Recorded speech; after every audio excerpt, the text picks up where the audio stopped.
Hey, AP Stats. Here we go. Welcome to day 3 of coronavirus e-learning. Anyway, we're going to go through some notes today, obviously. And I would like to go through and just talk through an experiment that we were going to do, but I had to simulate. Actually, I had to get the data from somebody else because I left all my gummy bears at school.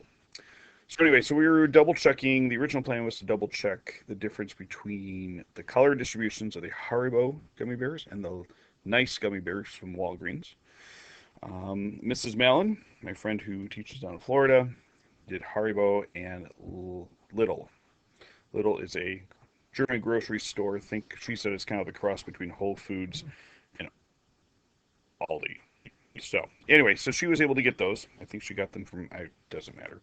Anyway, so if you copy down this data, obviously we've got 165 total red, 123 total green, et cetera, et cetera, et cetera, all the way down. Pause where you need to because I'm not going to wait for you guys. So if we take all that information down here, what we're going to try to do is, first of all, take a second, how many samples do we have and where are they from? So obviously we've got two samples. One of them is a Haribo sample population. It's from the Haribo population of gummy bears. The other one is from the Little population of gummy bears. I know it's strange that in Germany there's two different types of, actually I hate to tell you, there's probably even more than two different types of gummy bears there. But these are the two that we're going to study. And how many variables are we examining? We're just doing one. It's just color. We're not worried about anything else. We're taking samples out of the population. We're just going to separate them by color. I know. You might be thinking, but wait, I thought we were past separating things by color. Sorry. Gummy bears apparently still happen. All right, so hypothesis significance testing. Oops, I didn't cover all these up. So for the null hypothesis, the color distribution is the same. That's the ideal. In a perfect world, both the Haribo gummy bears and the Little Pot gummy bears would come out in the same distribution. And the alternative then is that, of course, they're not the same. The distributions are all screwed up. Now, you may be already thinking, well, yeah, duh, look. Red is the most of the Haribo. Little prefers yellow. But, is it significant? That is, of course, always the question you should be asking. So I thought I'd maybe uncover my mic. So here's the chi-square. Now here's the bigger question. How do we come up with what do you think the expected value is? What would we expect each of these to break down into? Now notice here I've left the totals out. I have not yet unveiled which one's each. But we have 165 red, 123 green, 186 yellow, 111 orange, 127 white, for a total of 712 gummy bears that you as a class are not eating. I apologize. 313 of those come from the Haribo group. 399 should come from the Little group. So now the question is, how many of these 165 would you expect to have come from the red group or from the Haribo group, and how many would be in the nice group?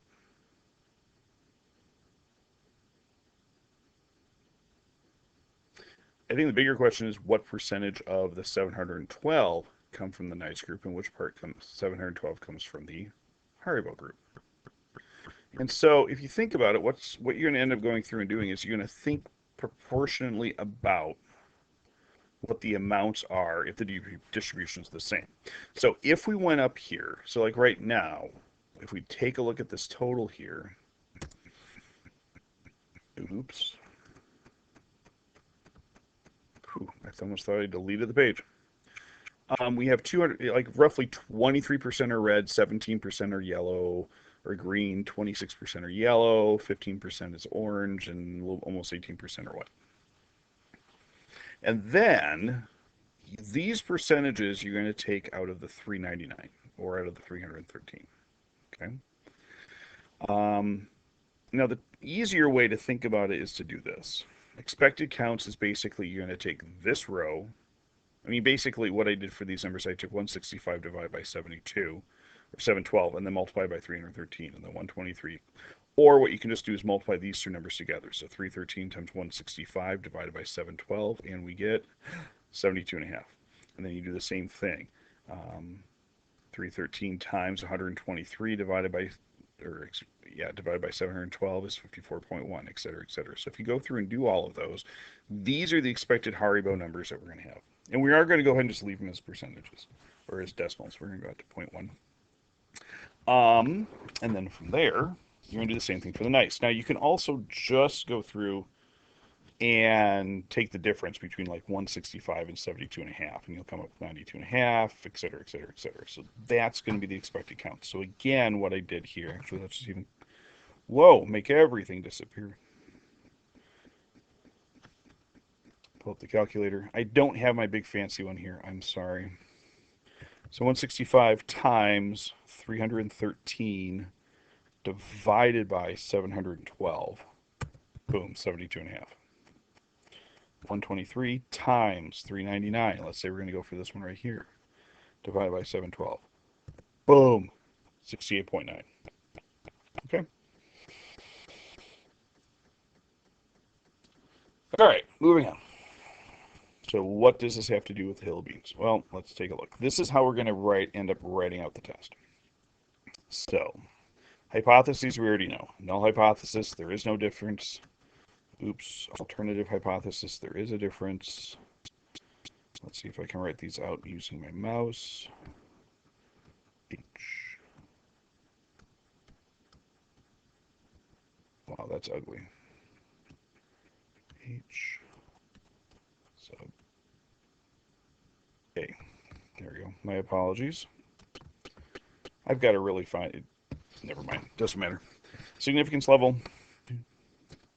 5%. Conditions. I know it's a shock. I know it's a shock. Randomness. Boom. We randomly select the gummies. 10% rule. Yeah, guess what? The Haribo total sample was less than 1/10 of the total Haribo population. And you can do the same thing with the little population. The little total sample is less than 1/10 of the little population. And for large counts, all the expected counts are bigger than 5. Same reasoning as what we did before. Specific formula we know. Boom. And then at this point, basically everything is the same as what we did before. So I'm not going to necessarily step through this. I will post it later. But what you're going to end up doing, because we're writing, it's going to be so much easier. So then what you're going to end up doing for the picture again. So again, we're going to have our nice skewed list here. Degrees of freedom is going to be 4. Now here, the interesting thing is for degrees of freedom, because we have 2 sets of data that we're doing. Because back over here, notice we've got 2 rows, or we've got rows and we have columns. So we could potentially do this with more. But you've got 1, 2, 3, 4, 5 different types of colors that we're keeping track of, and we have 2 different populations. What you're going to end up doing here is, for degrees of freedom, boom, boom, boom, boom, you can do rows minus 1, because again, same reasoning as we've always done. It's always 1 less because the second to last choice determines this last choice. And the same thing for columns, and we multiply them together. So that becomes 4 times 1. Test statistic again. So you're going to do all the work you're going to do, and it's a lot. And I will try to find an online calculator so I can show you how to do it. But we're going to go 72 and a half minus 108 divided by 108 blah squared, blah, blah, blah, blah, blah, blah, blah. I'm going to do all of that. And then get a test statistic. We're going to still look for the p-value the same way in the chi-squared table. Conclusion is going to be the same. Test is significant. It's going to be, is it significant? If everything was totally random and everything was truly even, then we would expect to see the distribution that we saw. The probability of seeing the distribution that we saw would be blank. Anyway, we'll talk more about that tomorrow. We have 2 samples from 2 populations. So the reason why this is different from what we did before was the goodness of fit. Here, we have two populations. So what do we call this? We'll get there. Sit tight. So we have two samples from two populations. Chi-square goodness if it is one sample, one population. So what does this bring us to? Number one, hypothesis. The way that you write out your hypothesis is your null hypothesis is there's no difference in the categorical variable. So in this case, the color distribution for the first population and the second population. And then, oops, I forgot to change that unlock. There is a difference in the population color distributions for the two. For expected counts, and that's what we call this. It's the chi-square test for homogeneity. Like if something's homogeneous, it's all the same. So we're looking for how alike are these two different populations? And actually, this one's used a fair amount. So anyway, so here expected counts. Remember, row times column divided by table total. Degrees of freedom is rows minus 1 minus 2. And then for the when do you use this? Here's the biggie. Kevin, where to go? So, chi-square goodness of fit. One sample, one variable.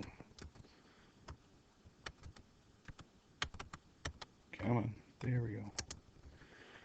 And for homogeneity, two samples, one variable.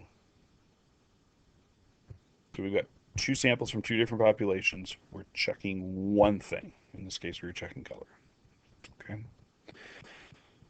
So, what I would like you to do for the balance of the day is I want you to come down here for the check your understanding. I would like you to, now notice here we're not doing all of it. So I would like you to do A and B on this. And then I will post the answer key later. You can check that. So nothing to turn in today. And then tomorrow we'll have another video and then a couple of problems to work on over the weekend. All right. Thank you so much. Talk to you later.